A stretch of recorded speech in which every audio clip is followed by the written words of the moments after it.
Alors, bonsoir à tous. Bonsoir, Cet Michel. après-midi, nous allons avoir un coin sur la santé avec notre bien-aimée sœur Gaëlle Simon, une amie de longue date. On était à Salem ensemble en Haïti et on a passé un bon bout de temps à militer ici au Québec, à Longueuil. Et maintenant, elle vit à Gatineau avec son mari, son mari et ses 3 enfants. Donc, Amen. elle est infirmière. Donc, présentement, c'est elle qui va nous présenter le coin de santé cet après-midi. Que le Seigneur vous bénisse tous, frères et sœurs. Amen. Bienvenue sur Gaël. Merci, Sœur Amen. Richel, pour la présentation. Donc, effectivement, comme Sœur Richel vient de le souligner, donc on est effectivement amis de vieille date. Donc, c'est un plaisir pour moi d'être avec vous en cet après-midi pour la présentation de ce terme et ce sujet intitulé « Infection urinaire ». OK? Donc, infection urinaire, donc, des fois, tout le temps, on entend infection, mais on peut l'avoir sans qu'on ne sait effectivement si c'est une infection urinaire qu'on a attrapée. OK? Donc, généralement, l'infection urinaire s'accompagne de fièvre. Donc, dès que la personne ressent la fièvre, c'est qu'il y a une réaction inflammatoire qui est en cours. Donc, ça commence à mal aller. Donc, est-ce que n'importe qui peut attraper l'infection urinaire? Nous dirions oui, n'importe qui. Un homme peut l'attraper, tout comme une femme aussi peut l'attraper. Donc, dans l'image que vous voyez ici, donc vous voyez, alors le terme qu'on utilise généralement pour infection urinaire, c'est cystique. Donc, it, dès qu'il y a it dans un mot, donc ça signifie comment infection. Donc, infection, donc c'est quelque chose qui n'est pas correct. Donc, it, c'est infection au niveau de la vessie. Tous les IT, ce sont des infections. Donc, 6, c'est au niveau de la vessie. Donc, infection au niveau de la vessie. Donc, vous voyez ici, donc c'est les reins et sont au plus haut. Et puis, urétère, c'est la ligne que vous voyez là. Et ensuite, la vessie se trouve au niveau inférieur. Donc, vous voyez la vessie de la femme et ensuite la vessie de l'homme.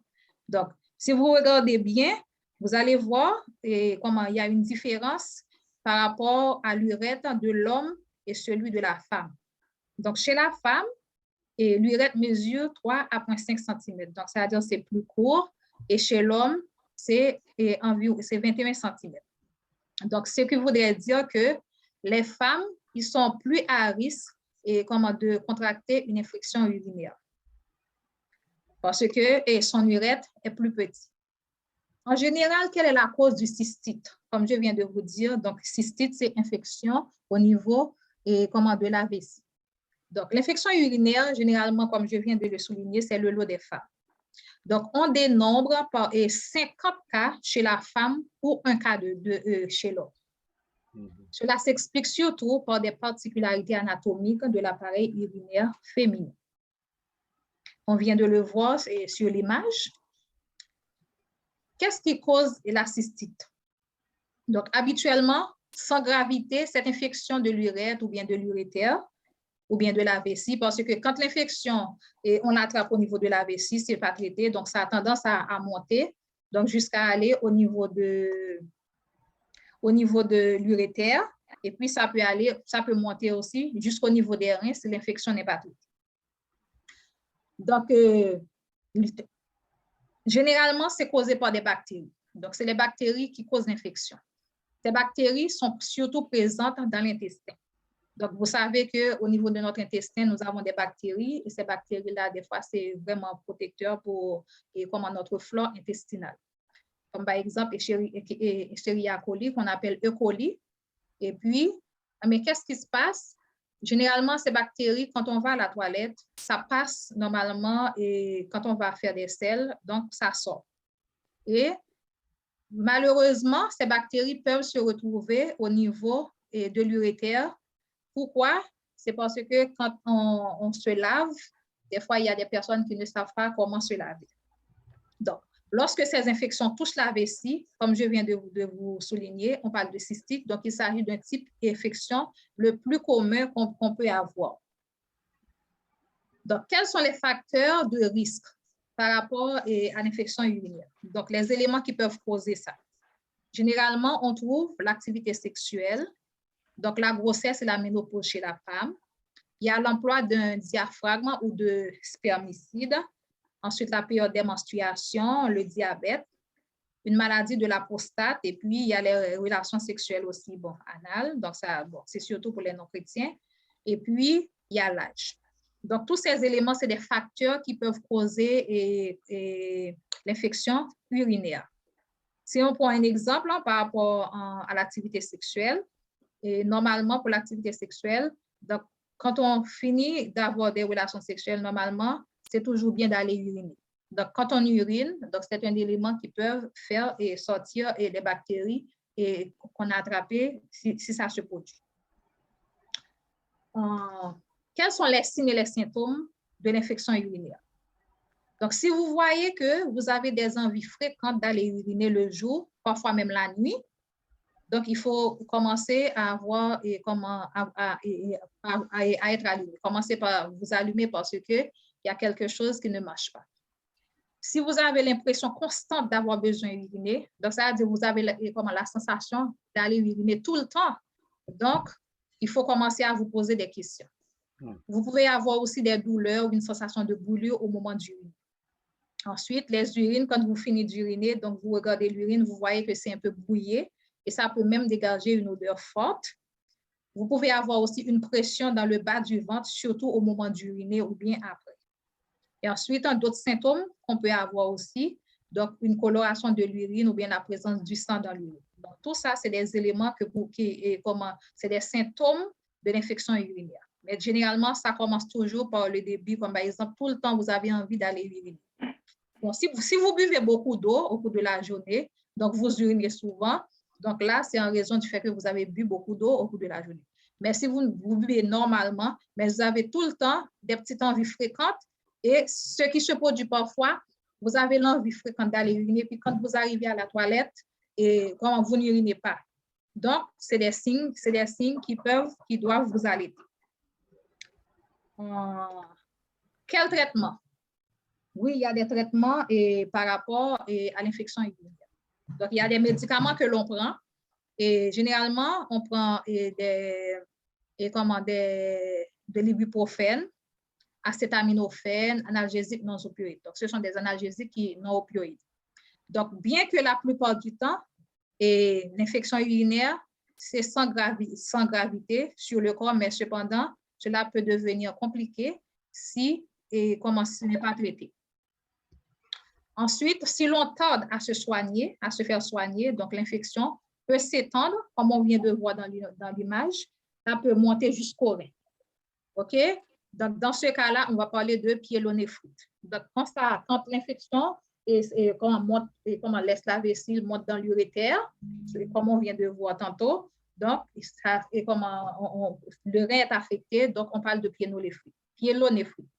Donc, règle générale, l'infection urinaire se traite par la prise d'antibiotiques. En général, si vous ressentez des signes et des symptômes, comme je viens de vous le souligner, d'infection urinaire, vous n'avez qu'à prendre des antibiotiques et puis ça va se traiter.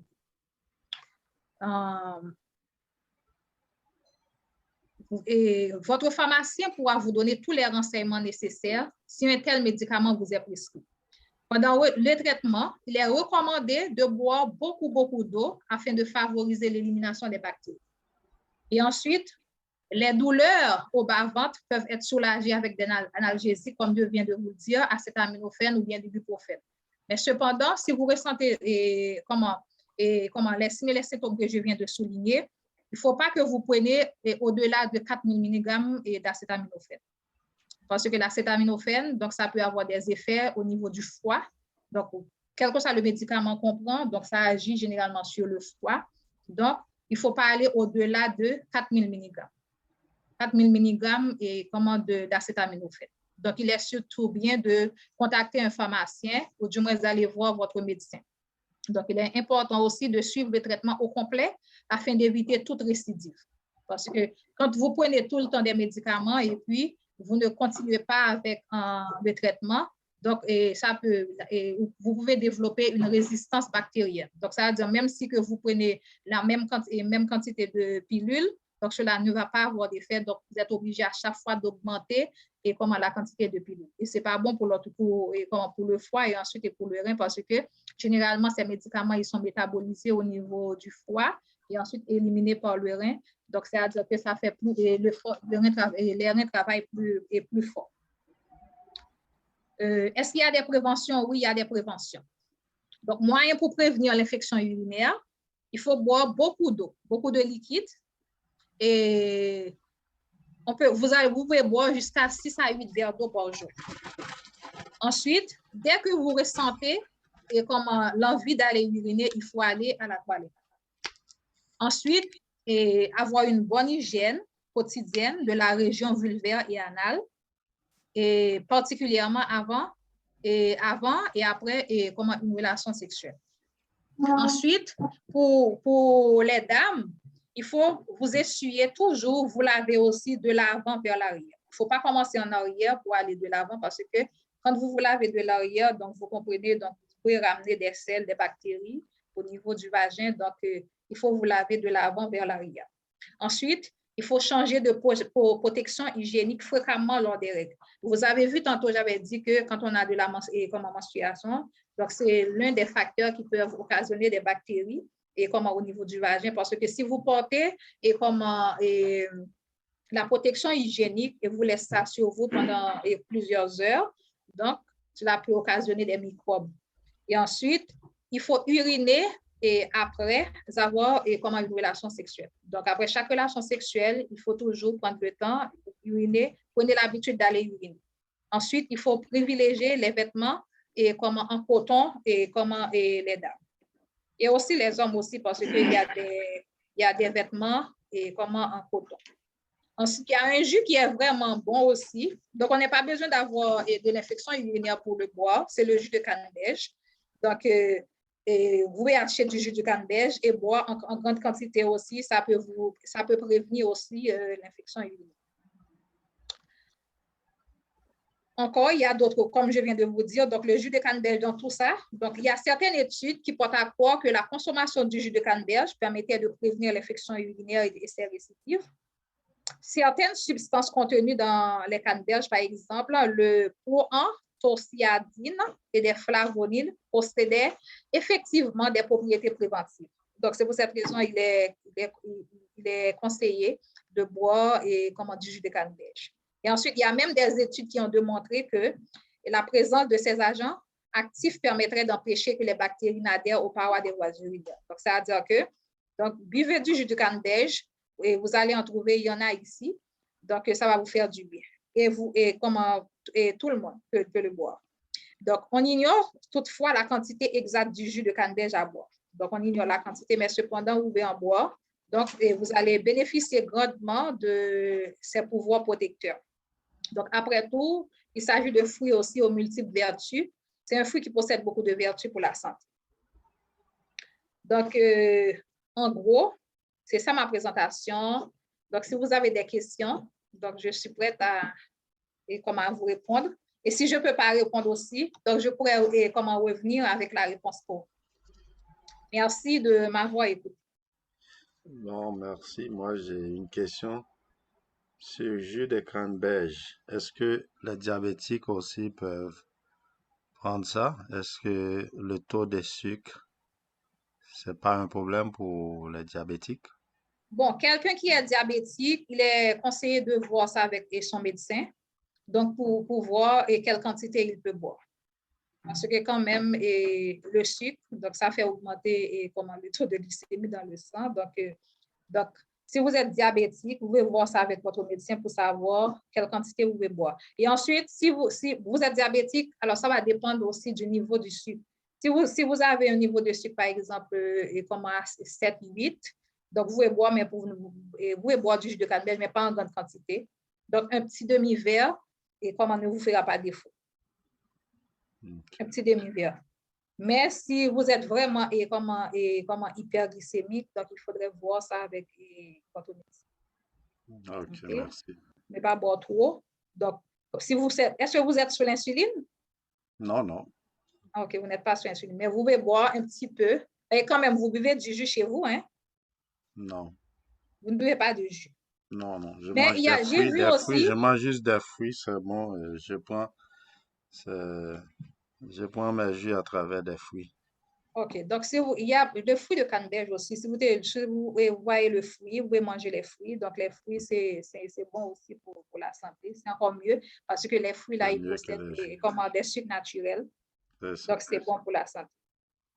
Donc, c'est mieux d'éviter le sucre. C'est mieux d'éviter le sucre si vous êtes diabétique. Ouais, ouais. C'est toujours mieux. Et ensuite, pour les garçons, quand vous vous lavez, donc vous vous lavez comment, en circulaire. En circulaire, vous vous nettoyez. Donc, évitez de rentrer comment, les microbes dans l'espace du pénis. Mhm. Et ensuite, des fois, il y a des hommes qui disent que si c'est leurs femmes qui ont attrapé l'infection urinaire, n'ont pas besoin d'aller faire comment dépister. Donc, si votre femme a attrapé votre infection urinaire, c'est mieux aussi pour vous d'aller vous faire consulter. Comme ça, si la femme est sous traitement et puis vous aussi, comment vous pouvez l'aider en ce sens. Et ça se peut qu'elle, comment elle est sous traitement, tout est devenu correct pour elle. Elle réattrape encore comment l'infection parce que vous n'avez pas été et vous faire des. On avait un médicament chez nous en Haïti, ça s'appelle tétracycline. Je me souviens pas bien le nom. On disait que ça fonctionne ici comme antibiotique. Est-ce que c'est recommandé d'après vous? Bon, normalement, en Haïti, on prenait les médicaments, on achetait les médicaments à la pharmacie n'importe comment, et les gens ne faisaient pas attention. Mais il est mieux pour les infections de pouvoir consulter un médecin avant de prendre un antibiotique.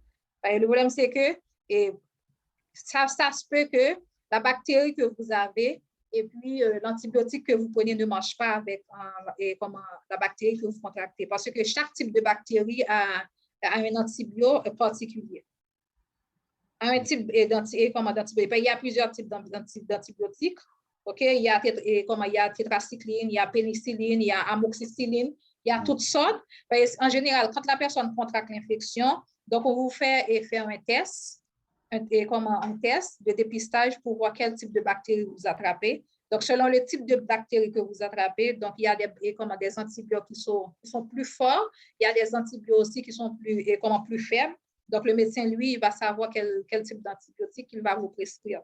Mais si vous-même, vous prenez un antibiotique, vous ne savez pas comment l'antibiotique que vous prenez, est-ce que c'est faible ou bien est-ce que c'est fort, est-ce que c'est adapté au type de bactéries que vous avez attrapé. Donc, c'est mieux de consulter le médecin. C'est mieux de consulter le médecin comme ça. Donc, ça va être mieux. Et l'antibiotique qu'il va que vous allez prendre aussi, ça va faire effet plus rapidement. Et puis, il y a une autre chose encore que je voulais souligner. Normalement, quand on prend des antibiotiques sans avis médical. Donc, ça se peut à long terme que vous développiez de la résistance aux bactéries. Et je ne sais pas si vous avez l'habitude d'entendre ça. Il y a des gens qui prennent de très fortes antibiotiques. Pourquoi? Parce qu'ils avaient l'habitude de prendre des antibiotiques sans avis médical. Maintenant, quand ils ont contracté, par exemple, une bactérie vraiment, donc, la dose qu'ils prenaient, leurs corps sont tellement habitués avec, donc ça ne peut pas faire effet. Donc, on est obligé d'augmenter la dose. Et vous savez, presque les comprimés qu'on prend, donc c'est métabolisé par le foie, donc ça agit sur le foie et ensuite c'est éliminé par les veines. Donc, vous diminuez davantage la capacité du rein et la capacité du foie à métaboliser les médicaments. Ok. Bon, merci Gaëlle pour la présentation. S'il n'y a pas d'autres questions? J'ai une question, c'est pour une question.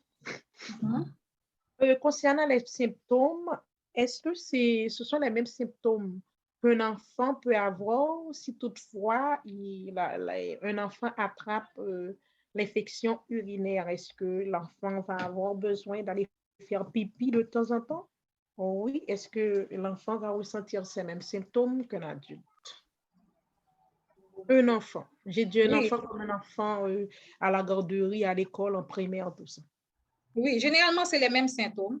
Donc, l'enfant va, tout le temps, vous allez voir que l'enfant va avoir un besoin d'uriner, puis quand il va sur le bol, il est assis, il ne fait pas, il n'urine pas. Il n'urine pas. Et puis, il peut ressentir aussi de la douleur. Et puis, ça peut faire mal. Il peut sentir la sensation de douleur. C'est les mêmes symptômes d'infection. C'est les mêmes symptômes. Et puis, les urines aussi, les urines peuvent être brouillées et dégagent une odeur forte. Il y a des gens qui ne prennent pas l'habitude de boire beaucoup d'eau. Quand on ne boit pas beaucoup d'eau, vous savez que notre corps, ça fonctionne. Notre corps fonctionne, ça travaille. Même si vous ne buvez pas d'eau, ça continue à travailler. Donc, il y a des déchets qui sont excrétés, soit par l'urine ou bien par les selles. Donc, de toute façon, il faut que ces déchets-là soient excrétés. Donc, quand vous allez uriner, vous allez voir, bon, je ne sais pas si vous prêtez attention le matin, quand vous vous êtes levé du saut et réveillé, vous allez uriner, vous avez vu que l'urine est vraiment, vraiment jaune. Cette couleur-là, l'urine est vraiment foncé. L'urine est vraiment foncé. Donc, c'est parce qu'il y a des déchets. Tout ce qui est dans le corps là est sorti dans l'urine. Vous passez et vous dormez, vous n'avez pas bu d'eau. Donc, c'est un peu concentré l'urine. Donc, c'est comme ça, si vous ne buvez pas assez d'eau, donc, l'urine est devenue concentrée. Donc, ça peut occasionner des infections urinaires. Donc, pour les enfants, effectivement, les enfants, c'est pareil, c'est les mêmes symptômes qu'ils peuvent ressentir. Des envies d'uriner fréquentes, et puis quand ils vont sur le bol, ils n'urinent pas, et ensuite, ils peuvent avoir des douleurs, des sensations au niveau bas du ventre, une pression de douleur. Des fois, ils ne sont pas capables d'expliquer, mais ils vont vous dire que ça fait mal, ça fait mal. Et puis, l'urine aussi, c'est vraiment, vraiment foncé. Mais si l'enfant boit beaucoup d'eau, donc ça permet d'évacuer les déchets et puis les bactéries. Et puis, vous pouvez consulter un médecin aussi avec l'enfant et puis il va voir quel type de bactéries qu'il a contacté, que l'enfant a contacté. Et puis, on peut lui donner des antibiotiques pour faciliter l'élimination des bactéries. D'accord, merci, c'est bon. Bonsoir. Oui, bonsoir. Comment ça va? Merci pour la présentation. Oui. Moi-même, mon nom c'est Fabienne. Ma question, est-ce qu'on peut avoir une infection urinaire juste par le fait qu'on s'assoit à des endroits chauds? Bon, en Haïti, j'ai toujours entendu ça. Si on s'assoit, bon, c'est mieux de ne pas s'asseoir. Quand, par exemple, vous venez de marcher, donc vous êtes chaud et puis vous asseyez à un endroit qui est froid, ou du moins, vous asseyez dans un endroit chaud.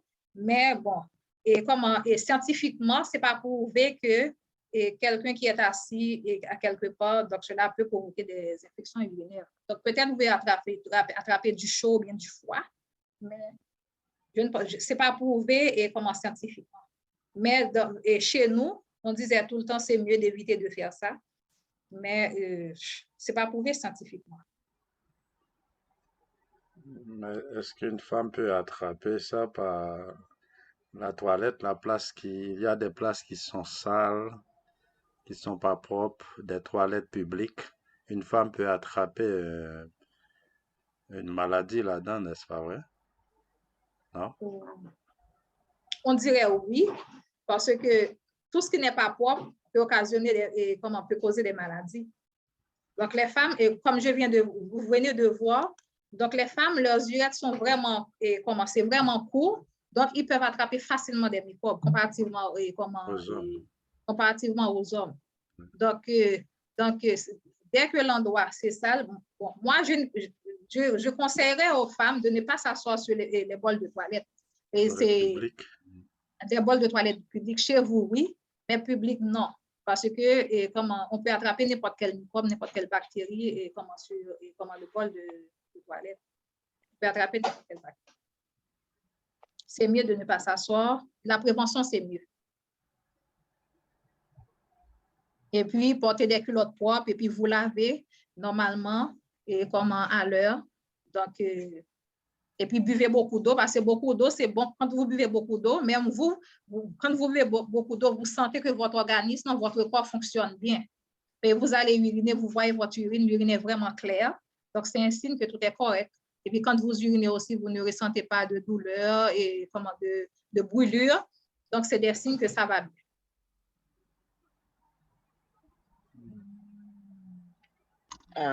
Oui, bonsoir, j'ai une autre question.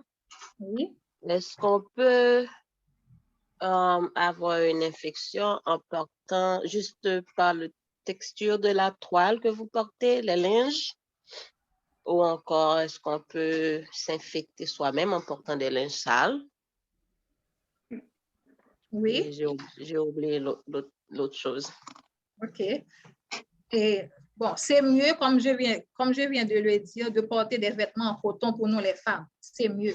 Des vêtements en coton et puis propres.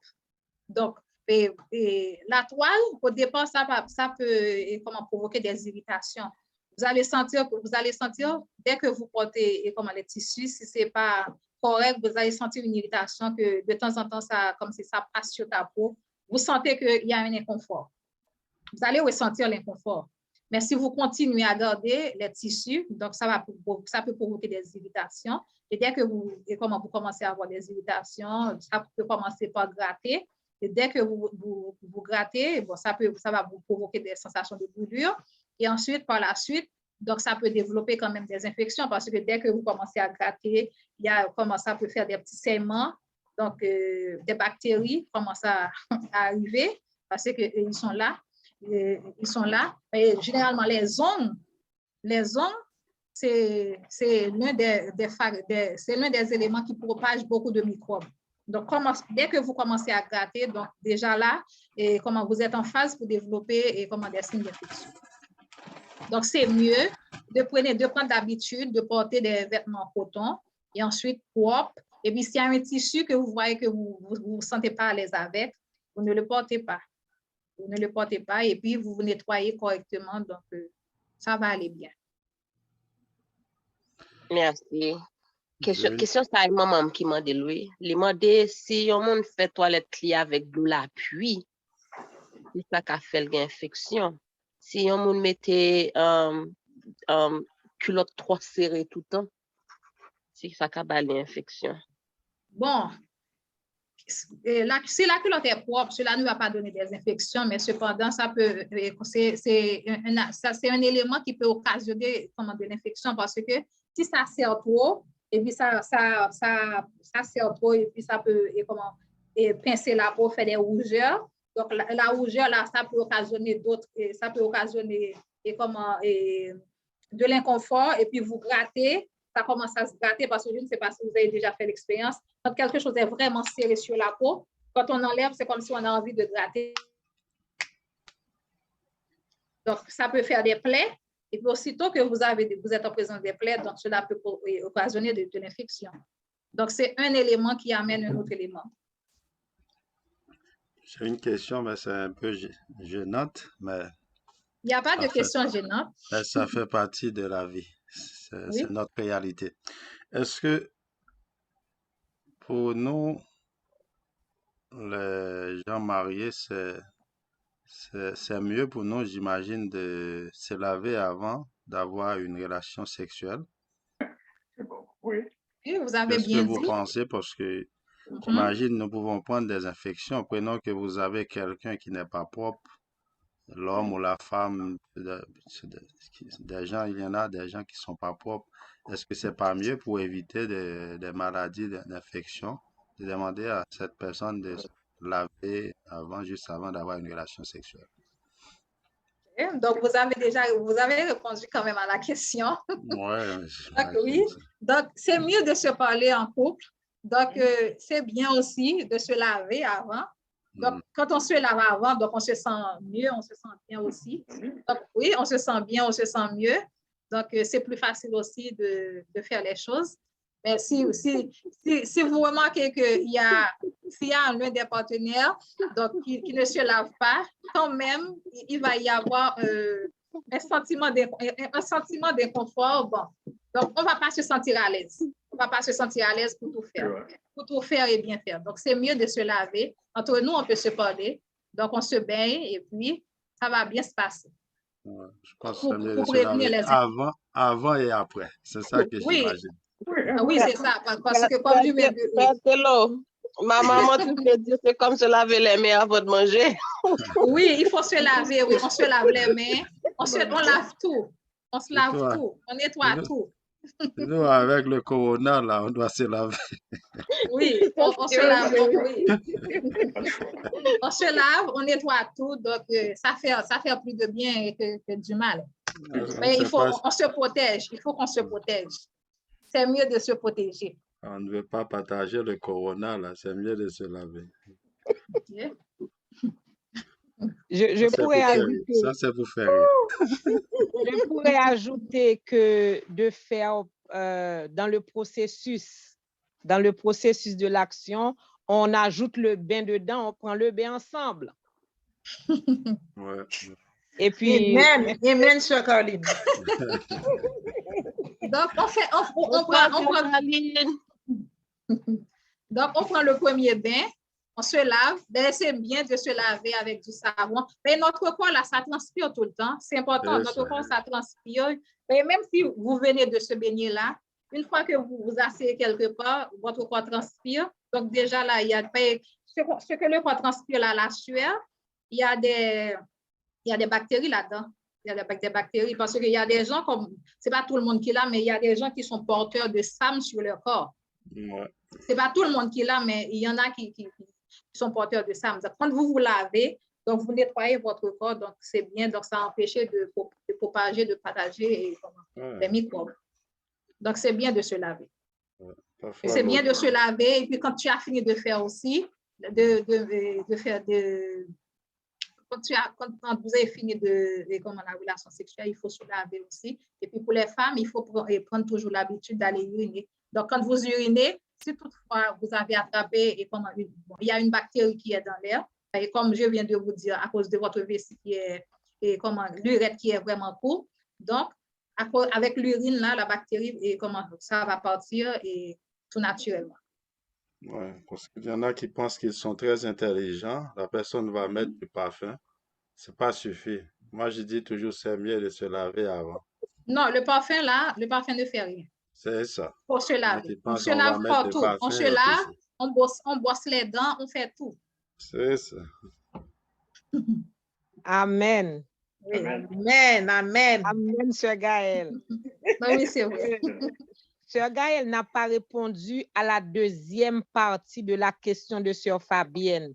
Concernant, non, la première partie, concernant l'eau de pluie. Oh, oui. OK. Concernant quoi? L'eau de pluie. Est-ce que fait toilette avec l'eau la pluie, de l'eau la pluie, fait toilette dans l'eau la pluie, les femmes? Bon, moi, en Haïti, on disait souvent ça, mais bon, moi, je ne suis pas vraiment au courant, mais je suis pas, je ne sais pas effectivement si l'eau la pluie peut causer de l'infection. Je ne sais pas. J'ai toujours baigné dans l'eau de pluie quand j'étais en Haïti, mais je n'ai jamais eu d'infection. Je n'ai jamais eu d'infection.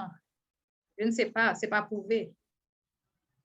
Alors, moi, je dirais ça dépend de où que l'eau la pluie tombe. Si par exemple, l'eau tombe sur des tôles ou bien là où il y a des bactéries, des trucs, et puis vous baignez avec cette eau-là, donc cela peut occasionner des bactéries. Mais si l'eau sort directement du ciel, comme on dit, en haut, et puis ça tombe sur vous, ça ne va pas occasionner des bactéries, je ne pense pas. Hein. Si l'eau tombe pas, des fois, en Haïti, il y a des gens qui ont des maisons en tôle, il y a de l'eau qui tombe et puis les gens restent en dessous et puis ça tombe sur eux. Donc, s'il y a des bactéries, des microbes, des fatras sur le tôle, donc l'eau tombe dessus et puis vous baignez avec cette eau-là, donc cela peut occasionner des bactéries. Donc, c'est comme ça que j'ai compris la question, c'est comme ça que j'ai compris. Mais je ne pense pas que l'eau de pluie peut occasionner des bactéries. Et puis pour les femmes, c'est mieux aussi d'avoir quand vous vous lavez et comment vous vous lavez avec de l'eau et vous vous assurez que l'eau est propre. Que l'eau est propre. Que l'eau est propre. Et puis, il y a une chose que j'avais oublié de souligner. Il y a des femmes qui utilisent j'ai oublié, des solutions hygiéniques qu'on vend dans les pharmacies. Donc, ce n'est pas bien de les utiliser parce que ces solutions-là, des fois, ils peuvent détruire les flores bactériennes que vous avez au niveau de votre vagin qui vous protège. OK? Il y a des gens qui pensent que c'est bien tout le temps d'utiliser.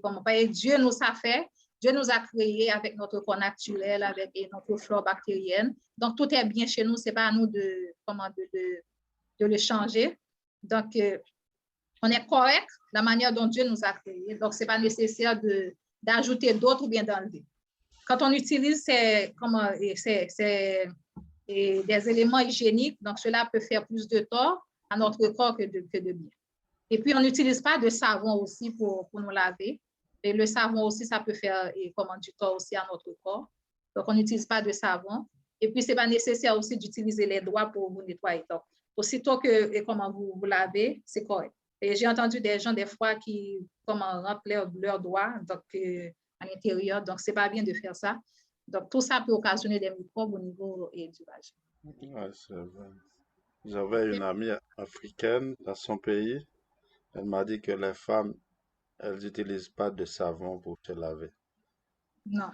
Elle m'a dit que ça peut créer de problèmes. Oui, ça peut occasionner d'autres problèmes. Okay, on n'utilise pas de savon, on n'utilise pas les solutions hygiéniques. Si toutefois vous attrapez une bactérie, ça se peut que le médecin peut vous proposer d'utiliser une solution hygiénique pour vous laver. Et le médecin va vous dire aussi à quel rythme que vous allez l'utiliser. Mais ce n'est pas vous qui devez décider d'utiliser tel produit. Et parce que vous voyez que vous avez une amie, quelqu'un qui utilise ce produit et puis vous l'achetez aussi, vous l'utilisez. Sœur Gaëlle, est-ce que on peut utiliser, disons, mettre quelques gouttes de vinaigre de cidre de pomme, par contre, pour se laver? Bon. Alors, le médecin ne va pas vous dire de faire ça. Non, le médecin ne dira pas ça. Le médecin ne dira jamais naturel. Ça. Mais oui, mais c'est naturel. On peut le faire. Okay. Mais juste quelques gouttes dans l'eau. Donc, ça permet de détruire les microbes qui sont dans l'eau, s'il y a des microbes. Et puis, ça permet aussi de garder le vagin aussi frais. Il y a mon mari qui a ajouté pour le monsieur. Pour les hommes, non, on s'en fout. Nous, on s'en fout. Mais les femmes sont plus fragiles que nous. Là. Oui, les femmes sont vraiment fragiles. Oui, plus fragiles que nous, les hommes, c'est ça. Si vous n'avez pas d'autres questions, donc en gros, c'est ça. Donc, Dieu nous a créés. Dieu nous a créés bien. Donc c'est à nous de prendre des mesures pour bien protéger ce corps que Dieu nous a donné. Parce que quand même, nous aurons des comptes à rendre. Tout ce que nous avons fait de notre corps, nous aurons des comptes à rendre. Donc, c'est à nous de bien protéger le corps que Dieu nous a donné. Et si nous protégeons bien le corps que Dieu nous a donné, donc, nous allons vivre toujours en santé parce que nous avons besoin d'être en santé pour louer Dieu, pour donner gloire et puis pour partager son message aux autres. Mais si nous sommes malades, nous ne serons pas capables de propager le message que Dieu nous a donné. Amen. Amen. Amen. Alors, nous mettons fin. Nous remercions notre bien-aimée sœur Gaëlle pour le partage de ses conseils. Et nous remercions aussi chacun de nous qui a participé. Que le Seigneur vous bénisse abondamment. Et maintenant, nous allons terminer par une courte prière et nous demanderons à sœur Caroline de faire cette prière. Amen.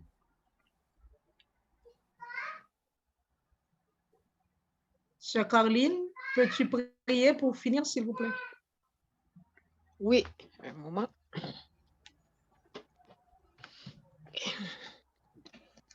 Courbons la tête. Éternel, notre Dieu, notre Père, nous voulons, Seigneur, te dire merci. Merci pour le privilège que tu nous donnes, Seigneur, pour la connaissance que tu donnes à tes enfants, pour pouvoir étudier, pour pouvoir comprendre la structure de notre corps dont tu es le créateur. Nous te rendrons gloire, honneur pour cela, Seigneur. Éternel Dieu, 3 fois saint, béni sois-tu, loué sois-tu, et merci pour la présence de Sœur Gaëlle. Merci pour la connaissance que tu lui as donnée, Seigneur, pour l'intelligence que tu lui as donnée pour pouvoir nous éclairer concernant le problème d'infection de la vessie. Et nous te demandons de lui donner davantage de connaissances afin qu'elle puisse partager avec tes enfants, avec les autres, Seigneur, et qu'elle puisse utiliser cet outil comme un outil d'évangélisation pour amener d'autres peuples à toi. Merci pour la présence des autres sœurs. Merci de ce que tu as utilisé la plateforme du groupe de Châteauguay avec Frère James pour pouvoir instruire tes enfants, les informer, Seigneur. Merci pour Sœur Richel aussi qui a introduit le programme. Nous te rendrons gloire, Seigneur, pour tout cela et daigne bénir le reste de l'après-midi pour nous. Nous te remercions pour ta parole, pour ton Saint-Esprit. Pardonne nos fautes et nos iniquités, Seigneur. Nous t'en prions ici au nom de Jésus. Amen. Amen, amen. Amen. Gloire à Dieu. Amen. Sœur Gaëlle, merci. Merci. Donc, Sœur Richel, le mois prochain, hein, Amen. ça va Amen. être votre tour. Ça, oui, tu as une question, oui, mais bagarre la guette en fini sous moi. Ah oui, Oui, elle a fini. oui. En prochaine fois, Ma guette en oublié. écris Fabienne. Attends le mois prochain, si Dieu veut, Sœur Fabienne. Ah, mais Sœur Fabienne, maintenant, c'est juste dans ces questions, Sœur Fabienne, il y a répondu nous mois prochain. Oui.